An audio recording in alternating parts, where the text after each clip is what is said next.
2025-এর board চ্যালেঞ্জের আবেদন করার নতুন নিয়ম এসে গেছে। তোমরা যদি রেজাল্ট অসন্তুষ্ট হও তাহলে তুমি এখন চাইলে বোর্ড চ্যালেঞ্জ করতে পারবা। সরি, এখন না, রেজাল্ট প্রকাশের পরে এখানে ডেট দিয়েছে। এই নতুন নোটিশে নতুন নিয়ম তারা জানিয়েছে। এর আগে শুধুমাত্র টেলিটক সিম, সরকারি যে সিম ছিল টেলিটক, তার মাধ্যমে বোর্ড চ্যালেঞ্জ করা যেত। বাট এখন আর সেটা না, এখন অনেক কিছুর মাধ্যমে বোর্ড চ্যালেঞ্জ করতে পারবা, বিকাশ নগদের মাধ্যমে, এবং নিজেই অনলাইনে কার্যক্রম সম্পন্ন করতে হবে। আজকে তোমাদেরকে আমরা সেই প্রসঙ্গে জানাবো। ইতিমধ্যে ঢাকা শিক্ষা বোর্ড তাদের যে এইচএসসি যে কর্নার রয়েছে, সেখানে আমরা দেখতে পাচ্ছি বোর্ড চ্যালেঞ্জ সম্পর্কিত এই নোটিশ। আমরা আজকে তোমরা যারা একটু বোর্ড চ্যালেঞ্জ সম্পর্কিত জেনে নাও, কারণ যদি তোমার রেজাল্ট ফেল আসে, রেজাল্ট কম আসে, যদি তুমি মনে করো যে রেজাল্ট কম এসেছে, তুমি রেজাল্টে অসন্তুষ্ট, আমার পরামর্শ থাকবে বোর্ড চ্যালেঞ্জ করো। হ্যাঁ, এটা দিয়ে শিক্ষা বোর্ড অনেক টাকা পয়সা ইনকাম করবে, কিন্তু আলটিমেটলি যদি তোমার রেজাল্ট চেঞ্জ হয় তাহলে কিন্তু সেটা খারাপ হবে না। তো 300 টাকা দিয়ে তুমি একবার পরীক্ষা করে নিলা, পরে সেটা তোর আফসোস থেকে যাবে না, বা ওই বিষয়টা থাকবে না। তো রাইট না, আমি তোমাদেরকে একটু বলি বোর্ড চ্যালেঞ্জ সম্পর্কে। বোর্ড চ্যালেঞ্জ হচ্ছে তোমরা যে পরীক্ষাগুলো দিয়েছো, যে বিষয়গুলো তোমার রেজাল্ট অসন্তুষ্ট এসেছে, চাইলে সেটা আবার বোর্ডকে চ্যালেঞ্জ করতে পারো তোমার খাতাগুলো আরেকবার দেখার জন্য। এক্ষেত্রে তোমার রেজাল্ট কমবে না, যা পাইছো তাই থাকবে, অথবা বাড়বে। ফেল থেকে পাস আসবে, বাট ফেল থেকে বা পাস থেকে ফেল যাবে না। নাম্বার কমবে না, গ্রেড কমবে না, কোনো কিছু কমবে না, হয় বাড়বে নয়তো ওইটাই থাকবে। সো এই যে বোর্ড চ্যালেঞ্জের বেসিক আরো অনেক কিছু আছে। বোর্ড চ্যালেঞ্জের যে বিজ্ঞপ্তি, সেটা একটু ক্লিয়ার করতে চাই। নতুন বিজ্ঞপ্তির ক্ষেত্রে তোমরা দেখতে পাচ্ছ এইচএসসি 25 পুনরীক্ষণ নিয়ম বলে আবেদন শুরু হচ্ছে আগামী 17 তারিখ থেকে, মানে রেজাল্ট প্রকাশের পরের দিন।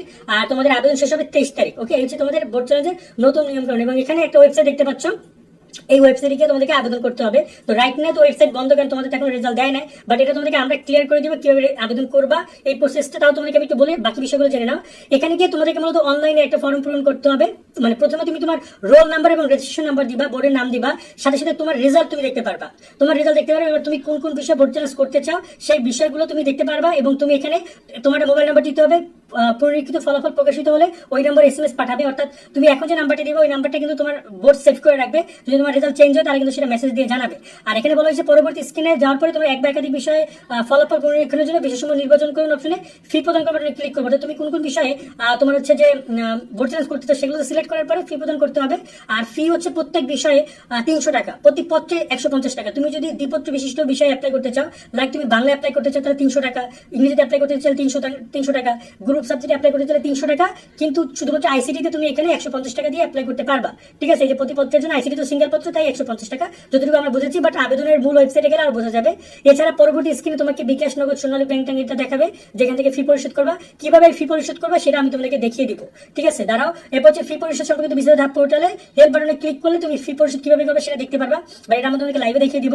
আর ফি পরিশোধ করে আবেদন পোর্টালে এসে জমা দিন বাটনে ক্লিক করতে হবে। কারণ তোমার যদি ফি পরিশোধ হয়ে যায় অলরেডি এইসব জায়গা থেকে, তাহলে জমা দিন বাটনে ক্লিক করলে তোমার এটা কমপ্লিট হয়ে গেল। ওকে, আর এরপরে তোমাকে কি করতে হবে, ফি প্রদান করার পর তুমি আবারও একাধিক বিষয় যুক্ত হতে চাও, সেক্ষেত্রে পরবর্তী নির্দেশনাগুলো দেওয়া রয়েছে।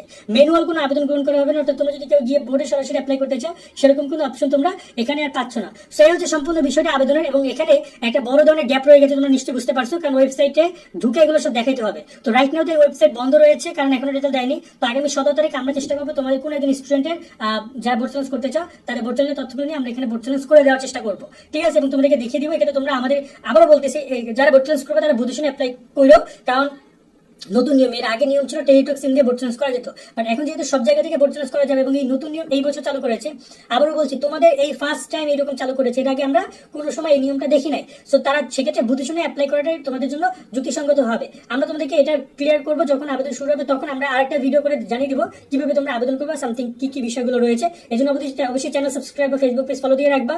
আর তোমরা যারা জাতীয় বিশ্ববিদ্যালয় ভর্তি পরীক্ষা অংশগ্রহণ করে জাতীয় বিশ্ববিদ্যালয়ের অধীনে অনার্স করতে চাও, তারা কিন্তু যুক্ত হতে পারে। আমাদের জাতীয় বিশ্ববিদ্যালয় টার্গেট করছে মাত্র 230 টাকায় সকল বিষয়ে সাজেশন পেয়ে যাবা, পরীক্ষার গাইডলাইন, মেন্টরশিপ যা যা আছে সবকিছু দেওয়া হবে। সো এই যে স্ক্রিনে দেওয়া নাম্বারে যোগাযোগ করো, তোমাদেরকে সাজেশন কোর্স সম্পর্কিত বিস্তারিত বলে দেওয়া হবে। সকলে অনেক ভালো থাকবা। আল্লাহ হাফেজ।